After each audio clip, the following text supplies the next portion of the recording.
If you've been calling yourself lazy, I need you to stop right now.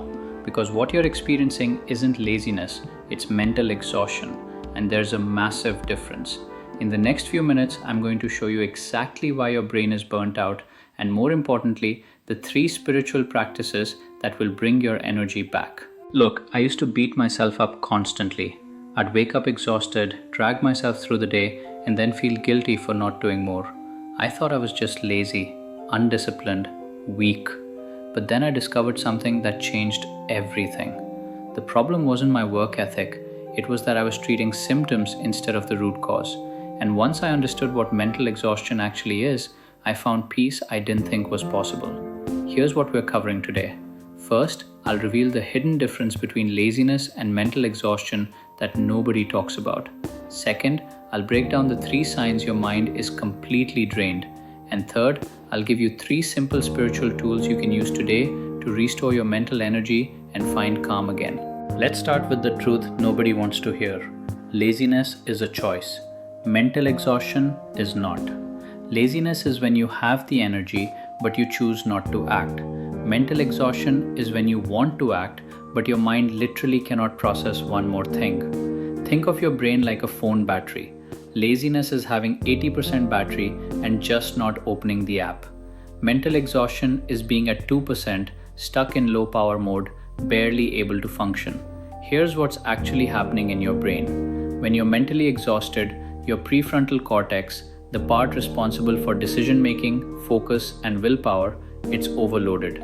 You've burned through your mental resources. And just like you can't run a marathon on an empty stomach, you can't make good decisions or take action when your mind is depleted. The spiritual perspective makes this even clearer. You are not your productivity.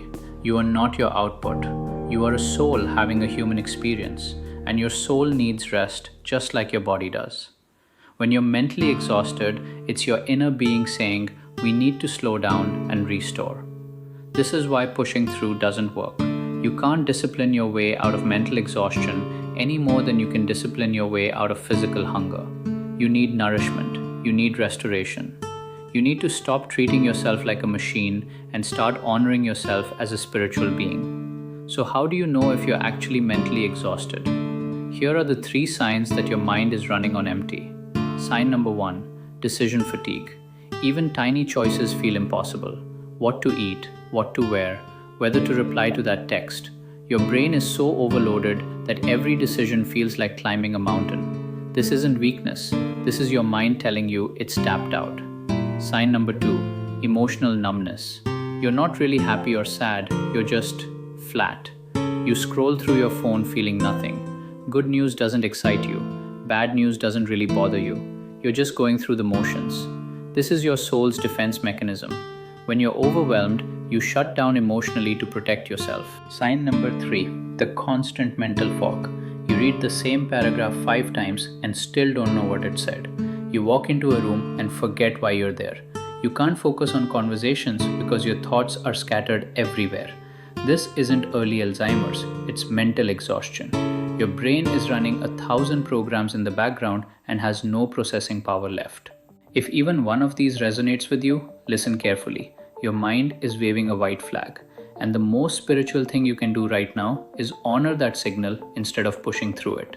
Now here's the part you actually came for. The 3 spiritual practices that will restore your mental energy and bring you back to peace. I'm not talking about bubble baths and face masks. I'm talking about deep, soul-level restoration that actually works. Practice number 1, sacred stillness. Not meditation, not mindfulness, just pure intentional nothingness. Here's what you do. 5 minutes a day, no phone, no music, no podcast in the background. You sit, you breathe, you do absolutely nothing. Your mind will scream at you. It'll tell you this is a waste of time. It'll throw urgent thoughts at you. Let them pass like clouds. Because in that stillness, something magical happens. Your nervous system finally gets the signal that you're safe, that you can rest, that you don't have to perform or produce or be anything. And in that space, your mental energy begins to restore itself. I know what you're thinking. I don't have time for this. That's the exhaustion talking. You don't have time not to do this. Those 5 minutes will give you back hours of clarity and focus. It's the highest ROI activity you can do. Practice number 2, energy boundaries. This is the one that changed everything for me. Most mental exhaustion doesn't come from what you do, it comes from what you allow into your mental space. The news, social media, other people's drama, negative self-talk. These are energy vampires and they're draining you dry. Here's your new rule. Protect your mental space like it's sacred ground. Because it is. Before you scroll, ask yourself, will this add energy or drain it? Before you engage in that conversation, ask, is this mine to carry? Before you say yes to that commitment, ask, do I have the capacity for this? This isn't selfish, this is survival. You cannot pour from an empty cup. And every time you let toxic energy into your space, you're choosing to stay exhausted. Set the boundary, protect your peace, watch your energy return. Practice number 3, micro moments of presence. This is the secret weapon nobody talks about. You don't need a week-long retreat. You don't need to quit your job and move to Bali. You need to find presence in the tiny moments throughout your day. When you're drinking your coffee, actually taste it. Feel the warmth of the cup. Notice the aroma. When you're walking to your car, feel your feet on the ground. Notice the temperature of the air. When you're washing your hands, feel the water on your skin. These micro moments pull you out of the mental chaos and drop you into the present. And the present moment is where healing happens. Your mind gets exhausted because it's constantly living in the past, replaying what happened, or in the future, worrying about what might happen. But you can't be mentally exhausted in the present moment. It's impossible. When you're fully here, right now, there's nothing to be drained by. Just this breath, just this moment, just the simple experience of being alive.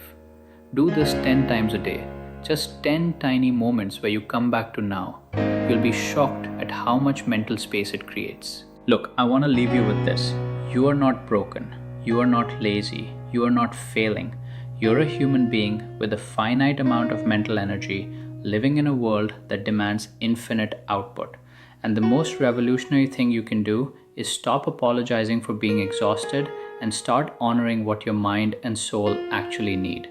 We covered the difference between laziness and mental exhaustion. We identified the 3 signs that you're running on empty, and we walked through the 3 spiritual practices that will bring you back to life: sacred stillness, energy boundaries, and micro moments of presence. These aren't complicated. They don't require hours. They just require you to finally put yourself first, to choose rest over productivity, to choose peace over performance, to choose your well-being over everyone else's expectations. You deserve to feel energized. You deserve to feel clear. You deserve to feel at peace. And it starts the moment you stop calling yourself lazy and start giving yourself the restoration you've been desperately needing. Try just one of these practices today. Start with 5 minutes of stillness. Set one energy boundary. Find one micro moment of presence. You'll feel the difference, I promise. Thanks for being here. If this resonated, let me know in the comments which practice you're going to try first. And remember, you're not lazy, you're just exhausted, and that means you can heal.